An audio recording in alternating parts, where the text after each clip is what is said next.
Well, it's too late now for the first presidential debate, but how about let's have a clinic on how to run a Biden-Trump presidential debate. I'm Scott Ott, and this is Bill Whittle now. And Bill, it's even the people who were supportive of one candidate or the other after the first presidential debate agreed that the debate itself wound up, despite Chris Wallace's explanation of the structure of it, wound up as a largely unstructured hot mess.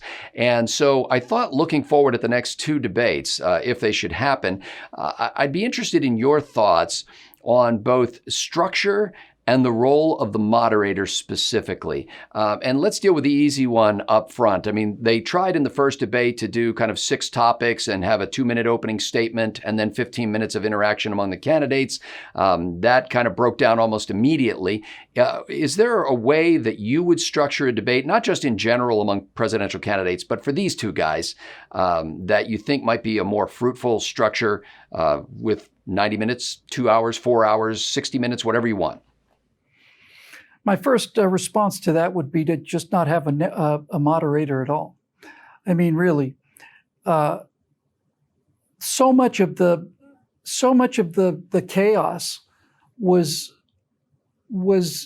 either Chris Wallace trying to enforce order, in the same way that it reminded me of the school teacher in those old Cheech and Chong audios. Class, yeah, class.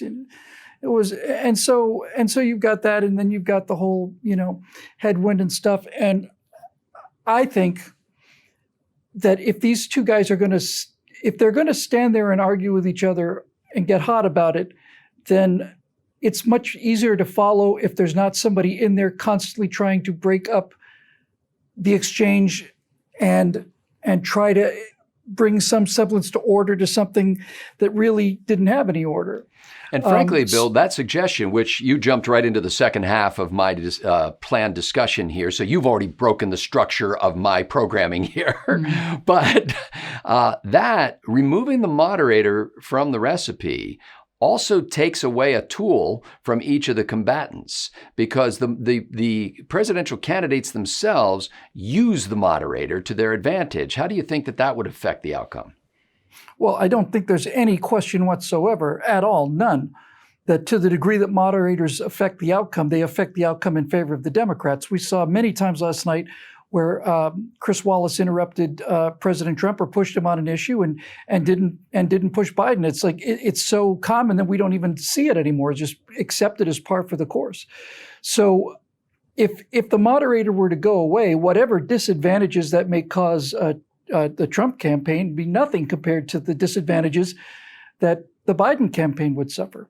And as we just said on our right angle rundown on the debates, it's in President Trump's interest to let Joe Biden talk. It's in his interest to let him have 2 minutes to basically hang himself with.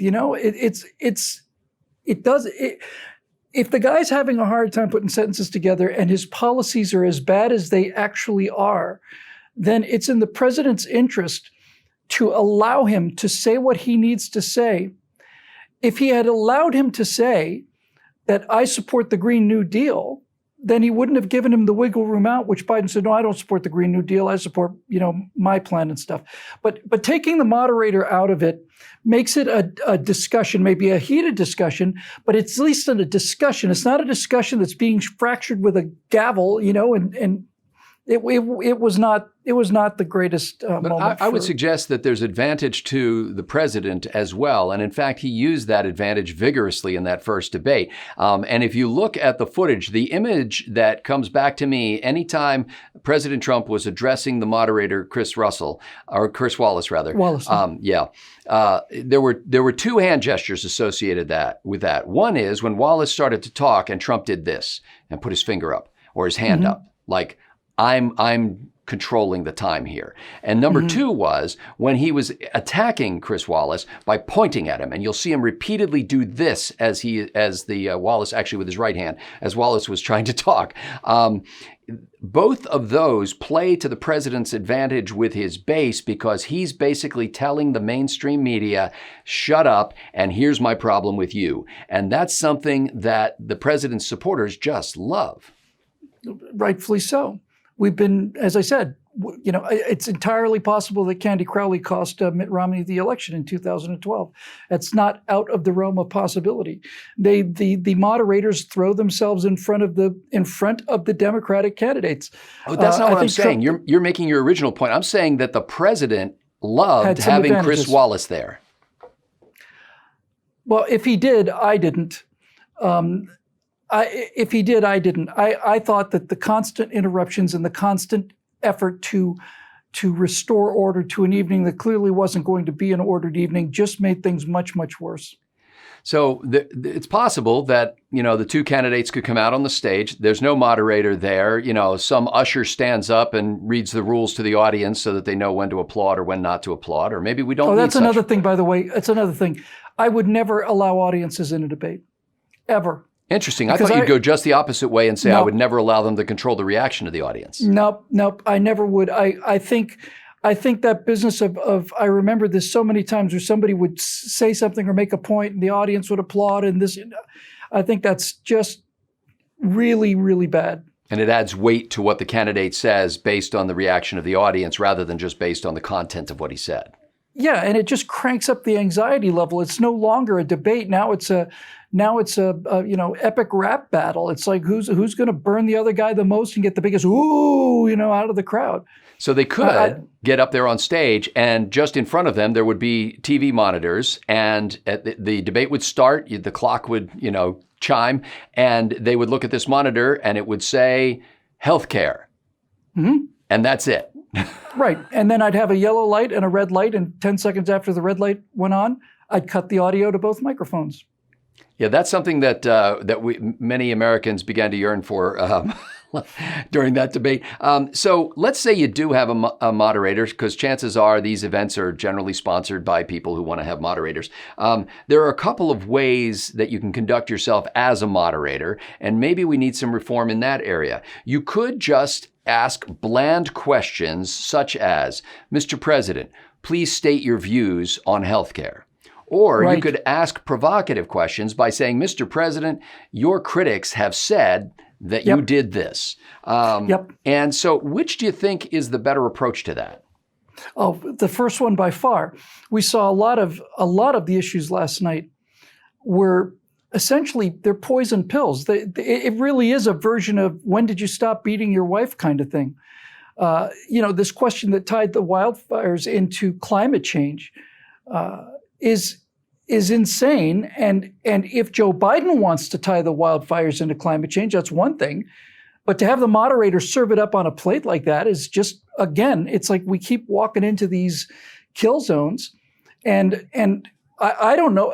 I don't know why I have yet to see a debate moderated by Rush Limbaugh or Sean Hannity or Laura Ingraham, Tucker Carlson. I haven't seen them moderate any debates. Well, none of those people are really moderators. They're all talkers. They're not. In fact, if you hear them do interviews, Sean Hannity is the worst interviewer in America because he dominates the interview. Well, then let's go with Tucker Carlson or Laura Ingraham or whoever. My point is that we always select. We don't select. We accept. The moderators that are going to come from ABC or CNN or whatever. And that's a 10, 20 point disadvantage before the cameras roll. And to the degree that you could at least do something about that is that you could have two moderators, and a conservative moderator and a liberal moderator, and one would get one topic and the other would get the other, and then they get to police it. But at least that way it's not all constantly, just these super slanted questions. I think we're better without them. I think that the entire idea of a debate is to figure out where these two guys stand, and when they are playing the reaction to the moderator, when they answer the moderator, they are breaking the connection between the two candidates, and I think that is a gigantic disservice to the country. I think it becomes a triangle when it shouldn't be a triangle. It should be a straight line between these two guys. And watching people speak and answer the question of the moderator while the person whose policies they're talking about is right over there is just nuts to me. I'd ditch him completely. It certainly would change the whole atmosphere of the debate. I want to ask about one final area of specifically that was highlighted in this first presidential debate of 2020, and that's the role of the moderator in disputes among the candidates.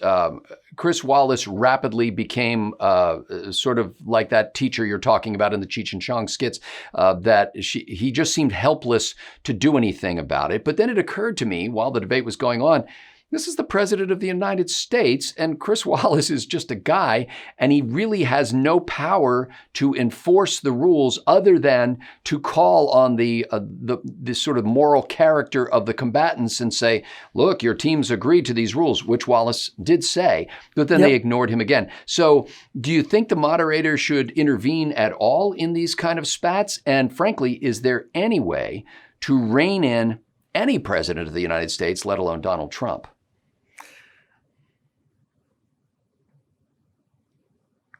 If you have a set of rules and Wallace is responsible for executing those set of rules, then Wallace is going to do what he can do to get the script back to the set of rules.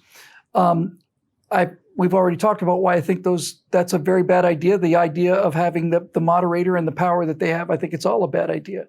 You mentioned that Trump was president of the United States. There were times when I think he certainly indicated it with his body language and his tone, but I really think he should have just said, Chris, I'm the president of the United States of America. As a former vice president of the United States of America, and we're talking about a serious issue here, so let us have our conversation. Do you mind? That kind of thing. But I don't know, Scott. There is definitely a better way to do this, and I don't think that, at least in this particular election cycle, that Biden would want that at all. I'm completely in favor, 100% in favor, and so is Donald Trump, and this is what all you need to know. I think the idea of having Joe Rogan moderate it and have him sit down and talk for 2 or 3 hours. This is podcaster Joe Rogan of the Joe Rogan Experience, probably the biggest podcast out there. Right. And have him, and just basically just have the two of them in there, no particular rules, and Rogan's not really doing much of anything. And except for maybe teeing up a question. And that kind of, let me just say this. What I saw last night was, I thought Donald Trump was talking too much where he was hurting himself, because I think he should have let Biden speak. But the reason I say that is because when Donald Trump was on his own 2 minutes and making his case, he looked like he had 5 times Biden's IQ and a fifth of his age. He was much, much, much more dynamic, much more believable, on top of the facts. Donald Trump is a sharp, sharp guy. And if you have a debate moderator in there who's going to constantly throw themselves in front of the Democrat to protect them when they lose their way and start correcting the president on what he said or what he meant, or setting up questions like the wildfire one with the climate change thing, then you're going into something with such a disadvantage that you really almost have no option but to shout over the moderator, and that doesn't do anybody any good. I think to finally just answer your question, I think the thing is that sooner or later we're going to have to stop accepting the terms that these people constantly issue for us, and insist on, okay, well, how about this? We'll have a conservative moderator for one, and you can have Rachel Maddow for the other, and something. But in any event, I don't know whether it was the format or whether it was just that Chris Wallace just didn't, or maybe Donald Trump and Joe Biden were both in a mood. I don't know. But I do know that what I saw last night was not something I was particularly proud of, and as an American. And I think it's in Donald Trump's interest to have discussions that are more substantive on the issues, because I think he's got Biden in every category there. Well, as soon as we're done with this session, we're going to put this film in a can and postmark it to the Commission on Presidential Debates so that they can evaluate our suggestions. We They're couldn't not make suggestions. those suggestions. Those are those demands. Are mandates. Yeah. That's right. We have a set of demands. We are grateful to the members at BillWhittle.com who have made it possible for us to have these kinds of discussions and to explore the limits and the boundaries of our constitutional republic. We're grateful that they not only provide the financial support for this, but that they share these videos with many people. If you're watching us on YouTube, hit that notification bell and subscribe to this channel. And maybe YouTube, if it's feeling jaunty, will send you a reminder that we posted a new video. But if you want to make sure you get reminders of new videos every time we post them, become a member at BillWhittle.com by clicking that big green Become a Member button. For Bill Whittle, I'm Scott Ott. Thanks for watching.